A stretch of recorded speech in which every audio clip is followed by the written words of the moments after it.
Hey guys, it's Cassie, and this week I'm obsessed with Ginny Weasley. But not just any Ginny, specifically Book Ginny, because Movie Ginny and Book Ginny are two completely different people. Disclaimer, this is no shade to Bonnie Wright. She did her best to work with what she was given. Now, I got into Harry Potter through the movies. I know.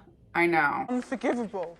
Now, as I grew up, watching the movies, I always thought it was cute that Ginny liked Harry, but I never really thought they were a good match. And some of you out there, I know you hate it, you're tired of hearing it, but I always shipped Hermione and Harry. And before you Hermione and Ron stans get mad, because some of you do. Some of you have a little bit of an attitude about it. I know you've heard it a lot, but you don't need to get so grumpy. you just have to understand that when you're watching the movies only, it really does make the most sense for Harry and Hermione to be together. And that's not really anybody's fault. It's really like how the movies set it up. There's kind of some hints throughout where Hermione gives Harry a hug and not so much Ron, or, Hermione and Harry seem closer. She balances him out. She's there for him in all of his troubles. And the most that Harry and Ginny had in common during the movies was really their friend group.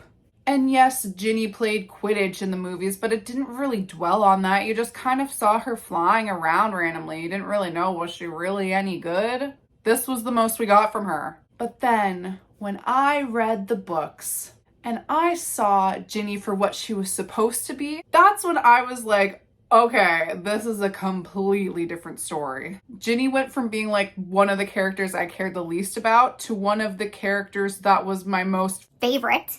This video will be my ode to Book Ginny. So let's just forget about Movie Ginny, the stale, one-dimensional, humorless Ginny, and move on to our iconic, fiery, brave, funny, and compassionate Ginny from the books. So in honor of our underrated queen, I decided that I was going to share with you guys my top 10 favorite moments from Book Ginny. Number 10, when Ginny wanted to go fight in the Battle of Hogwarts. Now, it's short, but it's meaningful. So basically, everybody was in the room of requirement, hiding, and they were trying to get the younger students out to evacuate. And then Harry said this to Ginny. "Ginny," said Harry, "I'm sorry, but we need you to leave too, to go into the battle. Just for a bit, then you can come back in, where it's safe." Ginny looked simply delighted to leave her sanctuary. "And then you can come back in," he shouted after her as she ran up the stairs after Tonks. "You've got to come back in." And I just love that scene because Ginny was given the option to evacuate and she already was trying to fight with her mom about it because she wanted to stay and fight, but her mom wanted her to be safe. And then when things started to get bad and Harry went to Ginny and was like, "Ginny, I'm sorry, we need you to come fight really quick and then you can come back in." And homegirl didn't seem scared. She was excited to leave her sanctuary. I cannot relate because if I were in her situation, I would be running out that door. I'd be like, "Okay, thank you guys so much for helping fight during this war. I love you so much. I hope you're okay. You want to come with me? Like, come with me. We can just be safe." But instead, homegirl was like booking it out there to go into the war. Ginny is so independent and she cares about her family so much that she would risk her life to go fight for them. And honestly, that's the same exact thing Harry would do. She really is the female Harry. Number 9. The argument about snogging. So Harry and Ron are walking and talking and all of a sudden they find Ginny and Dean making out. And this is the moment where we really start to see Harry having intense feelings of jealousy. It was as though something large and scaly erupted into life in Harry's stomach, clawing at his insides. Hot blood seemed to flood his brain so that all thought was extinguished, replacing by a savage urge to jinx Dean into a jelly. Wrestling with the sudden madness, he heard Ron's voice as though from a great distance away. "Oi!" Dean and Ginny broke apart and looked round. "What?" said Ginny. "I don't want to find my own sister snogging people in public." "This was a deserted corridor till you came butting in," said Ginny. The sass, I love it. Dean was looking embarrassed. He gave Harry a shifty grin that Harry did not return, as the newborn monster inside him was roaring for Dean's instant dismissal from the team. Come on, Ginny," said Dean. "Let's go back to the common room." "You go," said Ginny. "I want a word with my brother." Dean left, looking as though he was not sorry to depart the scene. Right, said Ginny, tossing her long red hair out of her face and glaring at Ron. Let's get this straight once and for all. It is none of your business who I go out with or what I do with them, Ron. Yes, it is, said Ron just as angrily. Do you think I want people saying my sister's a... A what? Shouted Ginny, drawing her sword. A what, exactly? He doesn't mean anything, Ginny, said Harry automatically, though the monster was roaring its approval of Ron's words. Oh, yes, he does, she said, flaring up at Harry. Just because he's never snogged anyone in his life, just because the best kiss he's ever had is from our Auntie Muriel. Shut your mouth, bellowed Ron, bypassing red and turning maroon. No, I will not, yelled Ginny beside herself. I've seen you with Flem, hoping she'll kiss you on the cheek every time you see her. It's pathetic. If you went out and got a bit of snogging done yourself, you wouldn't mind so much that everyone else does it. Ron pulled out his wand too. Harry stepped swiftly between them. You don't know what you're talking about, Ron roared, trying to get a clear shot at Ginny around Harry, who was now standing in front of her with his arms outstretched. Just because I don't do it in public. Ginny screamed with derisive laughter, trying to push Harry out of the way. Been kissing Pigwidgeon, have you? Or have you got a picture of Auntie Muriel stashed under your pillow? You. A streak of orange light flew under Harry's left arm and missed Ginny by inches. Harry pushed Ron up against the wall. Don't be stupid. Harry snogged Cho Chang, shouted Ginny, who sounded close to tears now. And Hermione snogged Victor Crumb. It's only you who acts as if it's something disgusting, Ron. And that's because you've got about as much experience as a 12-year-old. And with that, she stormed away. Honestly, I love this scene so much because Ginny is just such a savage. I feel like Cho Chang for Harry was more of like a softie. And yes, she played Quidditch and Harry liked that, but Ginny is so fiery and bold, and I feel like that adds another dimension to her, and she's not afraid to stand up for herself. She's authentic in how she feels. She can definitely hold her own. She even stood up to Harry when Harry started getting involved. And I can just see the two of them arguing like an old married couple, and I feel like that's adorable. Number 8, the kiss after Quidditch. Now this is the climax of the romantic tension between Harry and Ginny. And I'm living for it. So there is this very important Quidditch game going on, and Ginny is going against Cho, who is Harry's ex-girlfriend, if you didn't know. And instead of being in the Quidditch match, Harry has to spend his time with Snape. So Harry has no idea how this Quidditch match turned out, who won, and he is diehard hoping that Gryffindor won. So Harry goes up to Gryffindor Tower to see the results of the match, and this is what happened. Harry looked around. There was Ginny running towards him. She had a hard, blazing look in her face, and she threw her arms around him. And without thinking, without planning it, without worrying about the fact that 50 people were watching, Harry kissed her. After several long moments, or it might have been half an hour, or possibly several sunlit days, they broke apart. The room had gone very quiet. Then several people wolf whistled, and there was an outbreak of nervous giggling. Harry looked over the top of Ginny's head to see Dean Thomas holding a shattered glass in his hand and Romilda Vane looking as though she might throw something. Hermione was beaming, but Harry's eyes sought Ron. At last he found him, still clutching the cup and wearing an expression appropriate to having been clubbed over the head.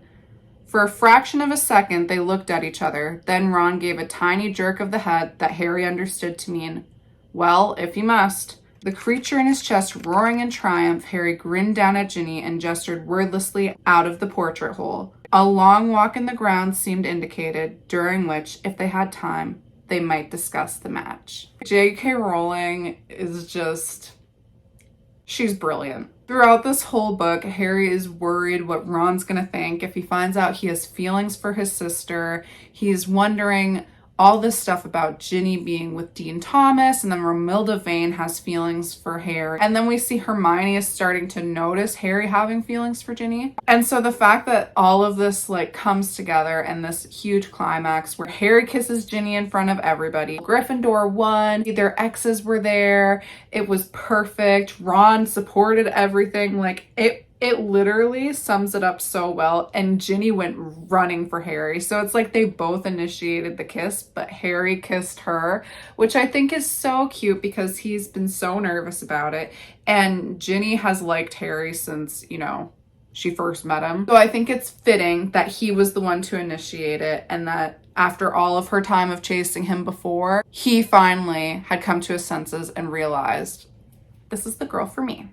And also, I just feel like Harry has had such a hard life. As we know, you know, his whole upbringing, Voldemort trying to go after him. There's never a chill year for him. And I feel like in this book, we got to see Harry finally live a little like a teenager and get the girl. And Harry deserves to have the perfect kiss. Like, good for you, Harry. You deserve it. Get a break, buddy. You've been working too hard. Number 7. Standing up for Harry to Hermione. Now, Harry had just performed Sectum Sempra to Malfoy and injured him because he's been following along with the Half-Blood Prince potions book, right? So he tells all of this stuff to Hermione, and Ginny's sitting there at the table. And Harry's talking about getting the book back because he's doing really well with potions. He's learning a lot from the book, and he's wanting to know who wrote the notes in the book, who the Half-Blood Prince is. But after performing that spell and after beating Hermione in potions class, Hermione's not really a big fan of the subject, so they're kind of going back and forth about it. So this is what happens. "Are you telling me," said Hermione, "that you're going to go back and get the book?" "Yeah, I am," said Harry forcefully. "Listen, without the prince, I'd never have won the Felix Felicis. I'd never have known how to save Ron from poisoning. I'd never have got a reputation for potions brilliance you don't deserve," said Hermione nastily. Hermione, are you really worried about what Harry did with Sectum Sempra, or are you worried that he's beating you in potions? Where are your priorities, sweet pea? She needs to sort out her priorities. And then this is what I love. "Give it a rest, Hermione," said Ginny, and Harry was so amazed, so grateful he looked up. By the sound of it, Malfoy was trying to use an unforgivable curse, and you should be glad Harry had something good up his sleeve. "Well, of course I'm glad Harry wasn't cursed," said Hermione, clearly stung. "But you can't call that Sectum Sempra spell good, Ginny. Look where it's landed him. And I'd have thought, seeing what this has done to your chances in the match." "Oh, don't start acting as though you understand Quidditch," snapped Ginny. "You'll only embarrass yourself." Harry and Ron stared. Hermione and Ginny, who had always got on together very well, were now sitting with arms folded, glaring in opposite directions. Ron looked nervously at Harry, then snatched up a book at random and hid behind it. Harry, however, though he knew he little deserved it, felt unbelievably cheerful all of a sudden, even though none of them spoke again for the rest of the evening. Now, Hermione's basically taking this as her moment to nag Harry, and then Ginny comes in and stands up for him when Harry felt like that was the last thing anybody was going to do in that moment. And the reason why I love this scene so much is because sometimes as a teenager, it's really hard for you to stand up to your friends. It's a great deal of bravery to stand up to your enemies. A great deal more to stand up to your friends. And so Ginny really could have just taken the back seat on this one and just let them fight it out. I mean, Harry did make a mistake, and Hermione does have a point in some way. But Ginny decided to stand up for what she thought was right and protect Harry. And that, to me, is a really important part of their relationship, is that Ginny is willing to stand up for him as well. Harry does so much saving in his life. It's nice to see that the person Harry's going to be with is going to be supportive to him in that way, in the same way he's going to stand up for her. She's going to stand up for him, and I think that's a really good, healthy green flag for the two of them. So I really appreciate this moment. Number 6, getting after Harry. Now, in Order of the Phoenix, the theme throughout that book is Harry is kind of wondering if he's being possessed by Voldemort, because he's feeling so much darkness. He's feeling connected to Voldemort in a very strange way.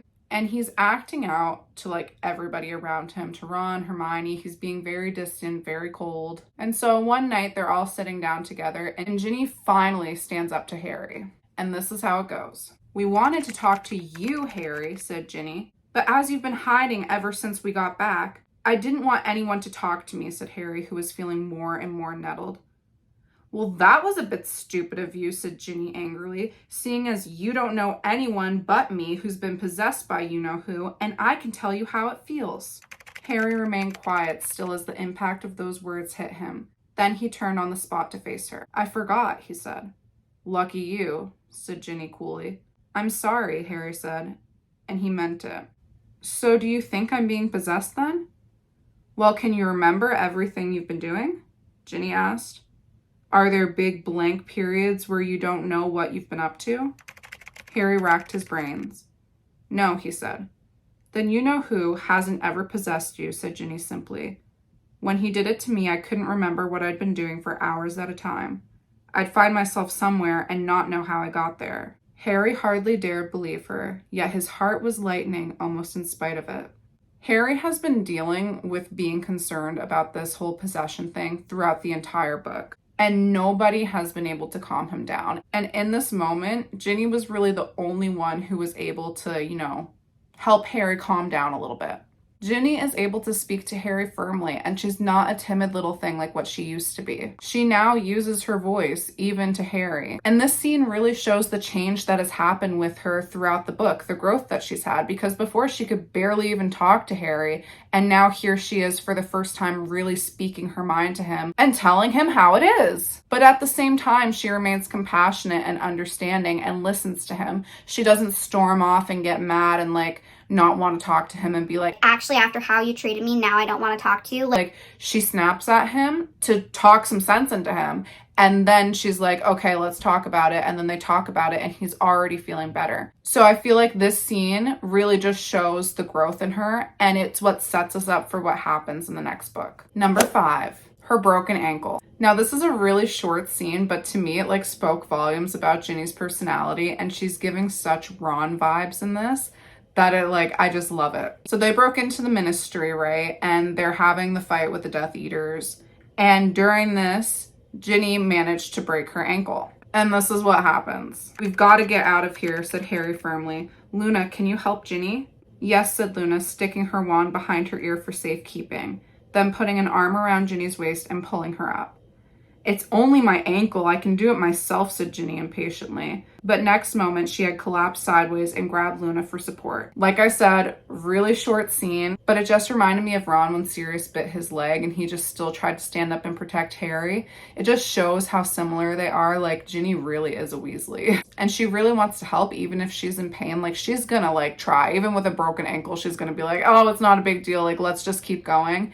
And I think that really makes Harry and her a perfect match. And this was perfect foreshadowing of the future in their relationship. Because if Harry and Ron can get along so well and they're best friends and they're inseparable, and Ginny is very much like Ron, then wouldn't they get along really well? Number 4, the Quidditch crash. This scene literally had me almost screaming the fact that Harry and Ginny needed to be together now. Gryffindor and Slytherin are going against each other in the Quidditch match, and Slytherin's playing a bit dirty and not getting caught for it, and Zacharias Smith is commentating. Now, Zacharias is a jerk. We don't like him. He's making rude comments. He was also in the DA and he was rude there, and Harry doesn't like him. But Harry ends up grabbing the snitch anyway. They win the game. So the game has ended. And then this is what Ginny does. Ginny, where are you going? Yelled Harry, who had found himself trapped in the midst of a mass mid-air hug with the rest of the team. But Ginny sped right on past them until, with an almighty crash, she collided with the commentator's podium. As the crowd shrieked and laughed, the Gryffindor team landed beside the wreckage of wood, under which Zacharias was feebly stirring. Harry heard Ginny saying blithely to an irate Professor McGonagall, "Forgot to break, Professor, sorry." Laughing, Harry broke free from the rest of the team and hugged Ginny, but let go very quickly. These two are a perfect match. And they are into the same hobbies. It's a perfect high school relationship where they're, on a sports team together, and they take it so seriously that literally afterwards, after all the unfair things that were happening in the game, Ginny crashes into the commentator's podium. Now, first of all, this shows how competitive Ginny is, which mirrors Harry. We know that they are now 2 peas in a pod because Harry is just as competitive as Ginny. They care so much about Quidditch. And number 2, they have the same hobbies together. Isn't that so cute? They're in high school, they share the same hobbies. And Ginny goes on to be a professional Quidditch player. Like, it's nice to see that they have stuff in common other than, you know, friends being in Gryffindor. Like, it's cute. They can play Quidditch together all the time. That's adorable. And number 3, Ginny gives no Fs. She literally does this in front of the entire student body, right next to Professor McGonagall, because she has to be like, oh, sorry, Professor, I slipped. Like, and she's just freaking funny. Like, she's hysterical. She even makes Harry laugh. Harry's always stressed out, so anybody who can make Harry laugh, I'm like, oh my gosh, thank you. Number 3, the kiss at the Burrow. Now, mind you, this is after Harry and Ginny broke up. So this just speaks volumes to me of who she is as a person. It's Harry's birthday and Ginny takes Harry into her room for a second. Ginny looked up into Harry's face, took a deep breath and said, "Happy 17th. Yeah, thanks." She was looking at him steadily. He, however, found it difficult to look back at her. It was like gazing into a brilliant light. "Aww. Nice view," he said feebly, pointing towards the window. She ignored this. He could not blame her. "I couldn't think what to get you," she said. "You didn't have to get me anything." She disregarded this too. "I didn't know what would be useful. Nothing too big because you wouldn't be able to take it with you." He chanced to glance at her. She was not tearful. That was one of the many wonderful things about Ginny. She was rarely weepy. He had sometimes thought that having 6 brothers must have toughened her up.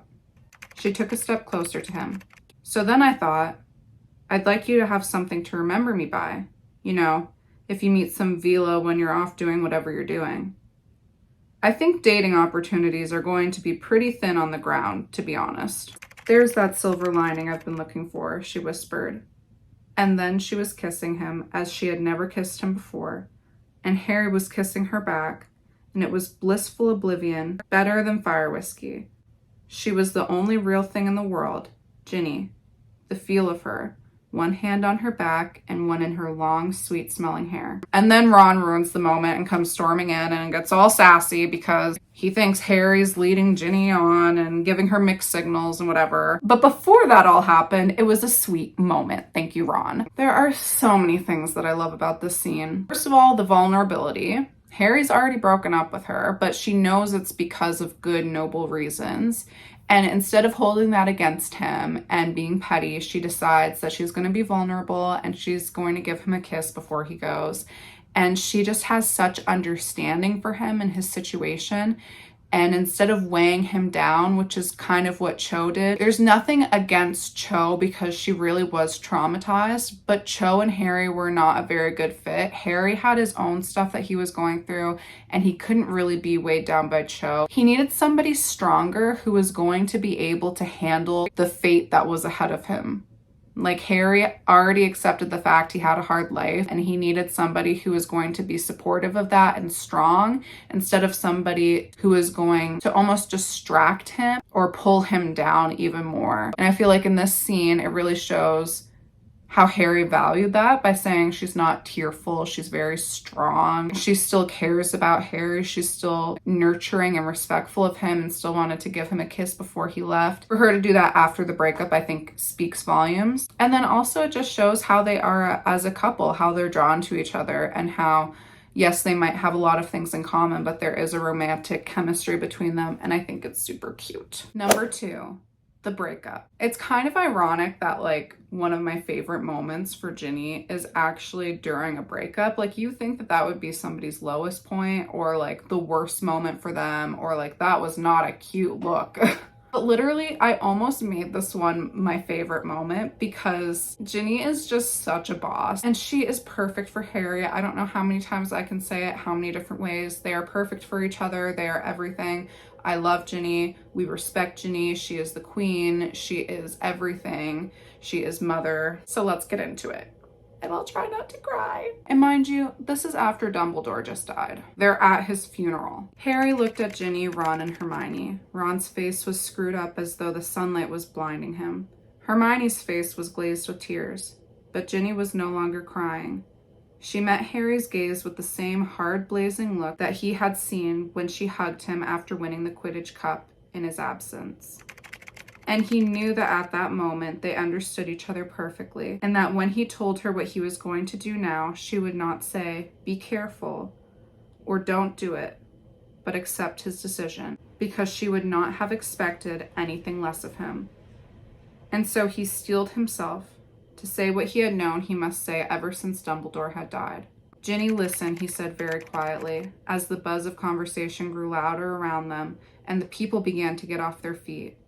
"I can't be involved with you anymore. We've got to stop seeing each other. We can't be together," she said with an oddly twisted smile. "It's for some stupid, noble reason, isn't it? It's been like something out of someone else's life these past few weeks with you," said Harry. "But we can't. I've got things to do alone now." She did not cry. She simply looked at him. "Voldemort uses people his enemies are close to. He's already used you as bait once, and that was just because you're my best friend's sister. Think of how much danger you'll be in if we keep this up.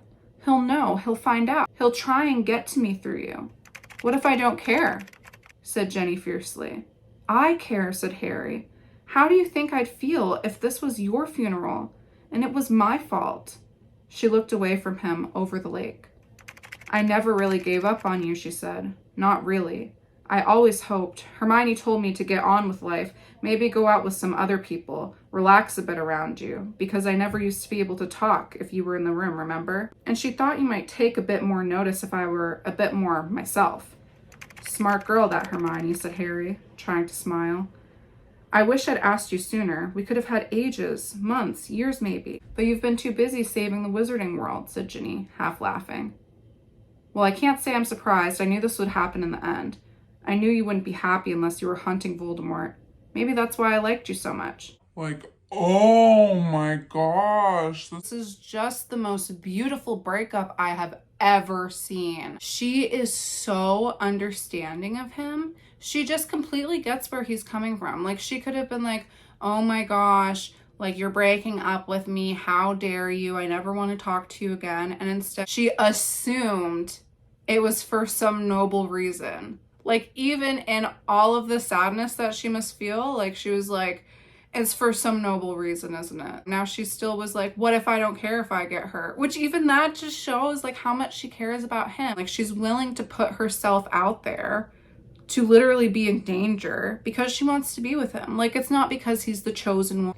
But I am the chosen one. It's literally just because she wants to be with him. Like, she's always had feelings for him. And I just think that's so cute. And then she was like, "I never gave up on you." So in this scene, it ties in their whole relationship, even from the past. We finally get some context about what happened with her feelings towards him. And it turns out Hermione was in on it. She's the one who gave her the advice to go out and be with other people and just try to be normal around Harry. And her advice worked, so thanks, girl. But throughout the whole thing, when she was even dating Dean, she always in the back of her mind hoped that Harry and her would one day be together, which, poor Dean, but also Harry and Ginny are soulmates. Like, I think this scene just really shows their maturity. Even for being in high school, they both weren't being selfish at all. Harry was trying to protect Ginny, and Ginny just wanted to be with Harry, but she understood at the end of the day he had greater responsibilities at hand, which I think is a really good basis for their relationship in the future, that there was mutual understanding, maturity, and respect. And that brings us to my number one favorite Ginny moment. It's very difficult because I love so many of these scenes so much, and it was really a big toss-up between this one and the breakup scene, but I chose humor over the seriousness. And so my favorite scene is the Hungarian horntail scene. For some context, this scene takes place after Harry and Ginny just started dating, so we get a little glimpse in their relationship. The fact that Harry Potter was going out with Ginny Weasley seemed to interest a great number of people, most of them girls, yet Harry found himself newly and happily impervious to gossip over the next few weeks. After all, it made a very nice change to be talked about because of something that was making him happier than he could remember being for a very long time, rather than because he had been involved in horrific scenes of dark magic. Aww. You'd think people had better things to gossip about, said Ginny as she sat on the common room floor, leaning against Harry's legs and reading the Daily Prophet. 3 Dementor attacks in a week, and all Romilda Vane does is ask me if it's true if you've got a hippogriff tattooed across your chest. Ron and Hermione both roared with laughter. Harry ignored them. What did you tell her? I told her it's a Hungarian horntail, said Ginny, turning a page of the newspaper idly. Much more macho. Thanks, said Harry, grinning. And what did you tell her Ron's got? A pygmy puff. But I didn't say where. Ron scowled as Hermione rolled around laughing. And then the scene goes on a little longer, and Ginny and Ron go back and forth, and they have some banter after Ginny's comment. This scene feels just so pure, and I feel like it gives us a glimpse into the future of Harry, Ginny, Ron, and Hermione's relationships together in the future. Just picturing the 4 of them after the war just still hanging out together, going on double dates and all this stuff. I feel like this is the dynamic that it would be, because for so long it's just the golden trio, right? It's Harry, Ron, and Hermione, and you kind of wonder, well, what's the dynamic going to be like when Harry gets a girlfriend, or what's it going to be like when Ron and Hermione get together? And even though Ron and Hermione aren't together in the scene, you can kind of see all 4 of them together and how they'll be, and everything just seems so natural. Even with Ginny's jokes, like, they're so funny, but also her jokes are always going to protect Harry. Like, she wasn't like making fun of Harry to Romilda. Like, she's always trying to make him look good, and I feel like that's such a good quality for a girlfriend. She's just gonna support him no matter what, even if it's something super silly. Like, no, my man's macho. He wouldn't have a hippogriff tattoo. He has a Hungarian horntail. Like, it's honestly level 10 girlfriend vibes. Now, honestly, if you're like me and you've never read the books, I really encourage you to read them because, yeah, you might know the main plot, but there are quite a few differences between the books and the movies, and there's a lot more in the books that isn't shown in the movies. Like, there's full-on characters that you don't even get to know and full-on adventures that you don't get to be a part of. So I really encourage you to read it. It's a lot of fun. Plus, you get to meet the real Ginny, and you get to see a lot of Harry's mindset behind his feelings for Ginny and how he wrestles with it and how he's like, she's my best friend's sister. I don't know if I should have feelings for her. Or he tries to like downplay it as he's just being protective, and you get to see his feelings for her evolve over time. 10 out of 10 recommend. We can say goodbye to shoelace scenes. We can say hello to the real Ginny. No, their relationship did not come out of nowhere. If that's what you wondered about the movies, because that's what I thought their relationship just came out of nowhere. All of a sudden in the Half-Blood Prince, Harry had feelings for Ginny. And in the books, you can actually see the progression of their romance. I really hope that with the new Harry Potter remake that they decide to make Ginny a little more true to herself. I cannot wait to see it. I'm so excited. And anyway, you guys, thanks for watching. I hope you really felt like this did Ginny some justice. Comment down below what your favorite Ginny moment was. And thanks for watching. Love you, bye.